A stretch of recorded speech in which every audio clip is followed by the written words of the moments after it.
How to create account in Shein. Hello everyone, this is Max. Welcome back to another tutorial video. So let's start without wasting any time. Also make sure to watch this video till the end. First of all, open up your Play Store.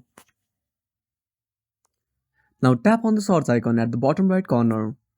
Now simply tap on the search bar and type Shein. Now click on search at the bottom right corner.